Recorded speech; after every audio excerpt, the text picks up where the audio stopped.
The story begins in 1986 in a Japanese village called Akun-Akukin, or similar. The exact name isn't crucial. Daniel, a boy who appears somewhat Indian, enters the scene. To the karate teacher named Miyagi, who begins sharing the Miyagi family history with him. And about the Grand Master, Master Shinbo, sorry. The movies and stuff got mixed up. Anyway, this Master Shinbo was the first one to bring karate to the village of Akanbadanjana, or whatever it's called. He did that because he was a fisherman who liked to have a good time. Once he fell asleep on a boat and woke up on the shores of China, where he met the Han family. They welcomed him and taught him kung fu. Upon returning to Akanbadanjana village, Shinbo mixed kung fu with karate, creating a new martial art called Miyagi, which his family continues to learn to this day.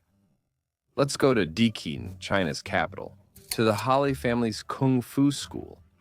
The teacher there is Uncle Mana Shakishan, known as Han in the movie. God bless him, he taught Shinbo kung fu a long time ago. The important thing is, we see Holly's niece coming to the academy because she wants to take her son, who was a student with Uncle Han. And that's because Uncle Han was the reason her other son died. In the previous parts, unless you want me to summarize them, write to me in the comments, but we probably won't do it.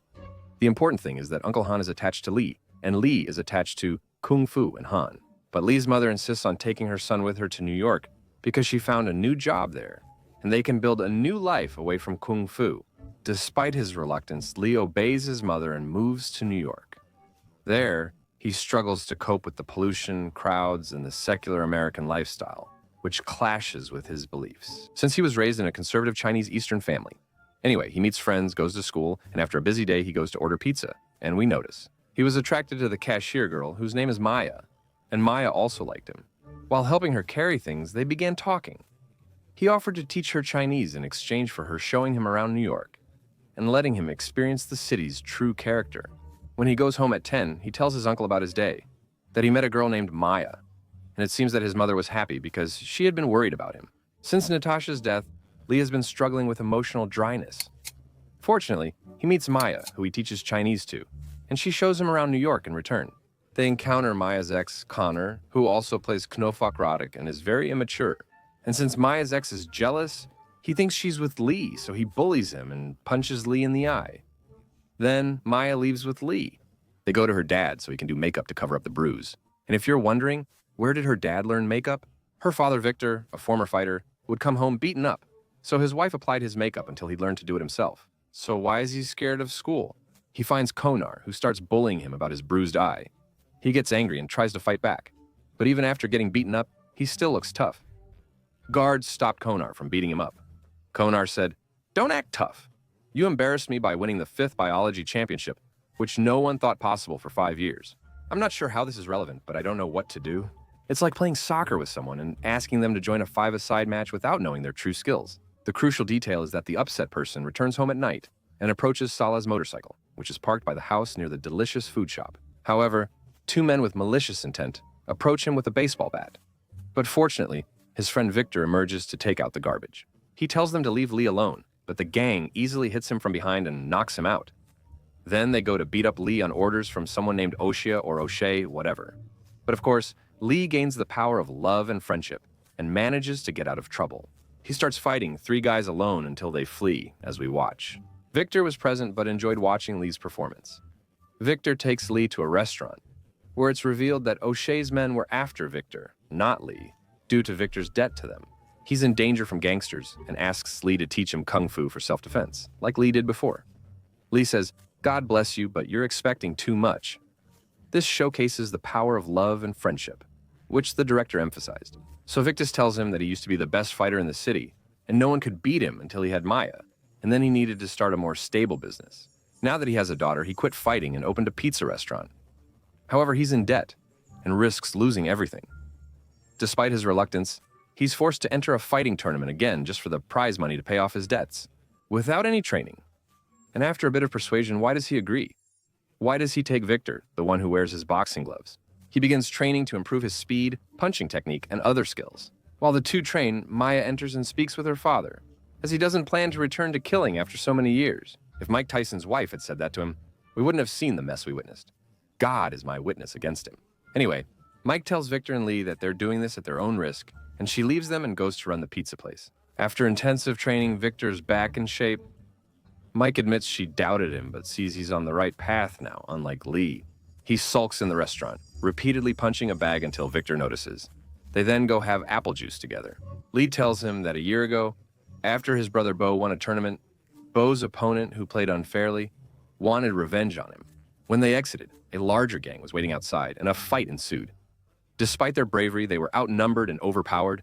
Bo was then pinned down in front of Lee and killed with a knife, while Lee stood frozen in shock.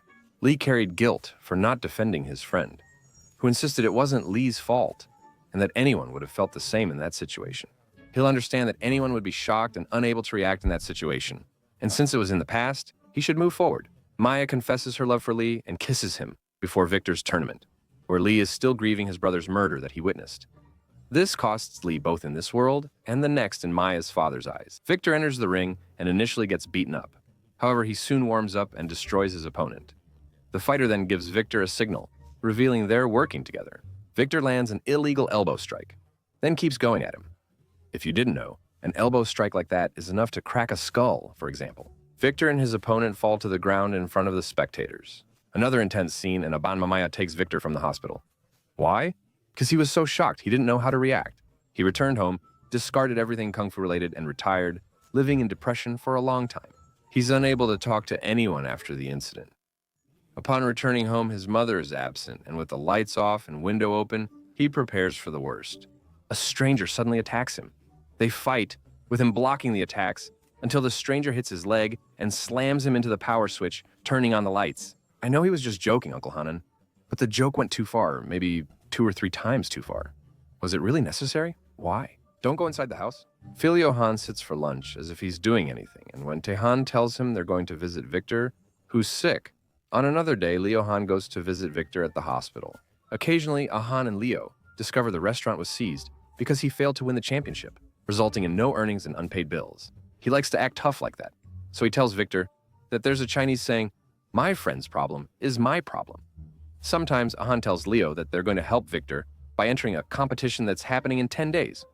As we know, this is the 5th biology competition, and sometimes Ahan resolves to train Leo to compete and win the championship. With the prize money, they can help Viktor. Han tells Viktor to forcibly find them a training location in the meantime. Visit an old friend of his within 2 days at most? And then Han goes to Japan, specifically to his uncle Shibo's temple, and he brings him some apple juice that he likes. Don't ask me how Han knows Shibo. So let me tell you, are you following me? Han is the one who taught Shibo Kung Fu in the first place. Honestly, that's the truth.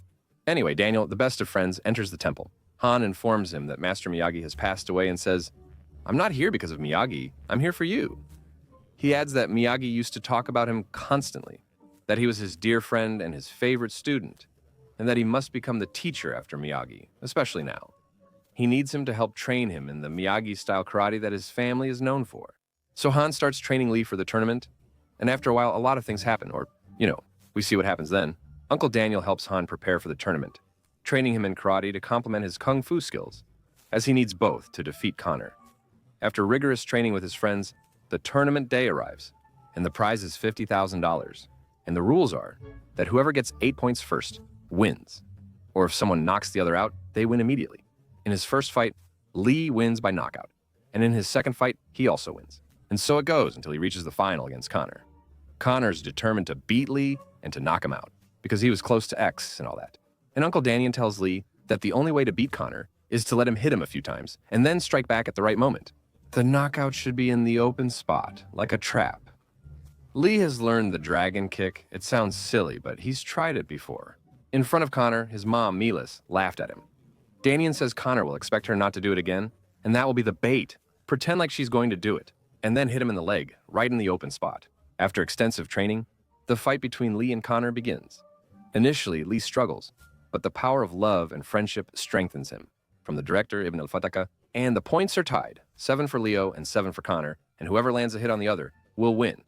At that moment, Leo sets the trap with the dragon kick and manages to hit Connor's leg, winning the match and, of course, winning the $50,000. Connor aimed to knock out Leo, but Leo dodged. Connor landed the knockout punch when an opening appeared. But he looks at Han and then reaches out his hand to Connor after winning, showing sportsmanship and all that. With the $50,000, they pay off Viktor's debt, and then they open a second branch. I don't need to tell you that he marries Amaya. Actually, I don't know if they really got married, but I just said they did instead of living in sin. I told you, I'm a respectable guy and I like to bring people together, even if they're a bit silly, just friends.